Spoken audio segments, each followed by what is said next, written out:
Pessoal, vamos para a segunda parte aí do mandado de injunção da semana 5, dia 2. Questão 11. O cidadão que que esteja impedido de exercer direito individual em razão de ausência, falou em ausência, você já acende a luzinha, que provavelmente ele vai falar sobre quem? O mandado de injunção na sua prova aí, ok? Então, a ausência de norma regulamentadora poderá valer-se de mandado de injunção. Perfeito? Perfeito. Conceder-se-á mandado de injunção sempre que a falta de norma regulamentadora torne inviável o exercício de direitos e liberdades constitucionais. Veja que é direitos constitucionais, não direitos previstos na legislação infraconstitucional. Perfeito? Então, cuida com isso. Questão 12. O mandado de injunção garante ao impetrante o direito de conhecer as informações relativas à sua pessoa constante de registros ou banco de dados de entidades governamentais ou de caráter público. Mandado de injunção? Não, isso aqui é o famoso habeas data que a gente vai estudar na sequência, ok? Então, questão incorreta. Questão 13. A Constituição prevê, entre outras garantias fundamentais, o mandado de injunção, perfeito? Como instrumento para assegurar o conhecimento de informações relativas à pessoa do impetrante, constante registro do banco de dados. Novamente, ele está falando sobre quem? Sobre habeas data, perfeito? Então, nos dois casos aí foram habeas datas, então questão incorreta. O mandado de injunção possui caráter simplesmente declaratório? Não, possui caráter mandamental. Quem diz isso? O próprio STF. Olha só, o mandado de injunção possui natureza mandamental e volta-se a colmatagem de lacuna legislativa capaz de inviabilizar o gozo de direitos e liberdades constitucionalmente assegurados, bem como prerrogativas inerentes à nacionalidade, à soberania e à cidadania, ok? Então, tem caráter mandamental e não o caráter declaratório. Questão 15 para o STF.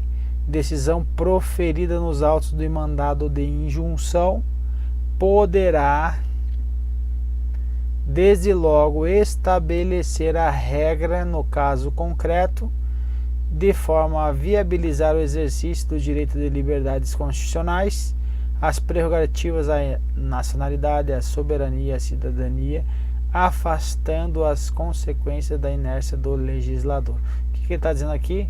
Está falando sobre o mandado de injunção, poderá desde logo, então, estabelecer regra no caso concreto. Então, essa aqui é a posição concretista que o STF tem adotado. Então, a questão está correta. Veja só o que o Pedro Lenza fala.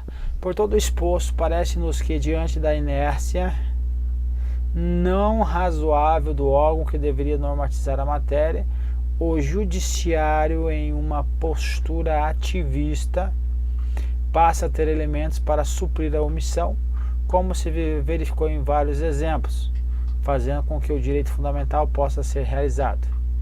Não se pode admitir que temas tão importantes como o direito de greve, por exemplo, dos servidores aqui, por exemplo, possam ficar sem regulamentação por mais de 20 anos. Então, o judiciário, ao agir, realiza direitos fundamentais e, nesse sentido, as técnicas de controle das omissões passam a ter efetividade. Então, aí é a posição concretista que o STF tem adotado. Então, portanto, nosso gabarito está correto. Questão 16. O mandado de injunção é instrumento a ser utilizado para a viabilização de direito assegurado em lei. Não, direito assegurado na Constituição Federal. Perfeito?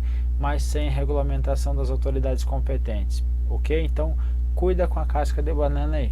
Questão 17. Por meio do mandado de injunção é possível lograr-se o controle concentrado de constitucionalidade de certa norma? Não. Controle de concentrado de constitucionalidade não é possível a utilização do mandado de injunção. Mandado de injunção é quando o que ocorrer uma lacuna na norma que torna inviável o exercício dos direitos e liberdades constitucionais. Perfeito, meu povo? Questão 18. A jurisprudência do STF admite legitimidade ativa ad causam aos sindicatos para instauração em favor de seus membros ou associados o mandado de injunção. Então veja, o STF entende que igual ocorre com o mandado de segurança, os sindicatos também podem instaurar aí em favor de seus membros o mandado de injunção coletivo. Perfeito? Não tem previsão na Constituição Federal, mas o STF diz que é possível. Então toma cuidado com esse tipo de questão aqui. Então essa questão aqui merece aqui uma estrelinha aí, que é um diferencial aí, ok? Cai aí mais para a área jurídica, sempre essas questões aí, mas sempre é bom estar com a antena ligada aí, o radar ligado. Veja, o acesso às entidades de classe, a via de mandado de injunção coletivo é processualmente admissível, desde que legalmente constituídas e em funcionamento há pelo menos 1 ano. Então veja que os caras viajaram, tá vendo aqui, ó?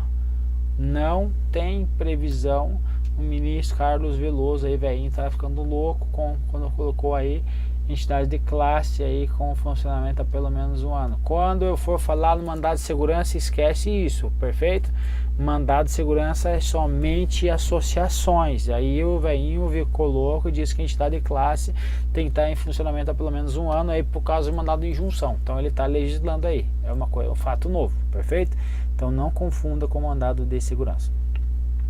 A jurisprudência do STF admite a legitimidade ativa ad causam aos sindicatos para instauração em favor de seus membros ou associados ou mandado de injunção coletivo.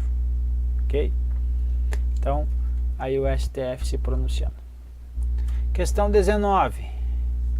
A Constituição Federal assegura a concessão do mandado de injunção sempre que a falta de norma regulamentadora torne inviável o exercício dos direitos e liberdades constitucionais e das prerrogativas inerentes à nacionalidade, à soberania e à cidadania. Nesse sentido, na linha da jurisprudência do STF, é correto afirmar que essa corte pode e tem competência para determinar que o judiciário legisle, apontando e recomendando a norma a ser complementada. Se assim ocorresse, ia virar mais bagunça do que aí o sistema aí da harmonia dos poderes, ok? Que está escrito lá na Constituição Federal, o que? Que eles são independentes e harmônicos entre si. Então, independentes, não tem essa situação de determinar, então não tem aí da função precípua do legislativo, cuida ele, ok? Então o STF não vai meter o bedelho nessa função precípua do poder legislativo, perfeito? Então ele pode, poder judiciário, ele pode enviar para o Congresso uma solicitação ou algo que seja uma recomendação no máximo, que ocorra a legislação aí de uma norma a ser complementada, mas nunca determinando aí, senão vai trazer o que? Uma ingerência do judiciário no legislativo, ok? Então, questão está incorreta porque não pode determinar. Questão 20. Não caberá mandado de injunção sob a alegação de reclamar a edição de norma regulamentadora. Então, para reclamar, então ele está dizendo que não cabe mandado de injunção para reclamar a edição de norma regulamentadora de dispositivo constitucional, pretender-se a alteração de lei ou ato normativo já existente. Então, quero alterar uma lei, quero alterar um ato normativo existente, eu queria fazer por mandado de injunção, pode isso? Não. Já supostamente incompatível com a Constituição da República ou para exigir certa interpretação. Então eu quero alterar, eu quero trazer uma outra interpretação da lei, vou usar o mandado de injunção? Não posso, então não cabe, por isso que a questão está correta, perfeito?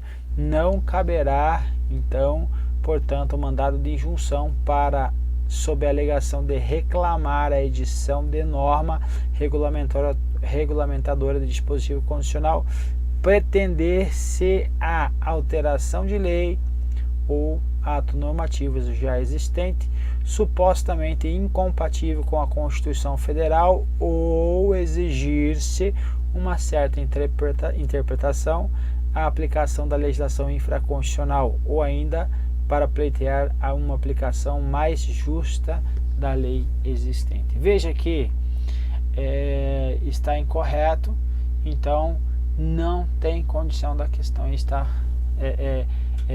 não cabe o mandado de injunção. Então, como a questão está falando que não cabe mandado de injunção, então a questão está correta. Então não caberá o mandado de injunção nesses casos aí. E assim a gente termina mais uma bateria. Vamos para a última aí, são mais 5 questões apenas. Um abraço e até a próxima.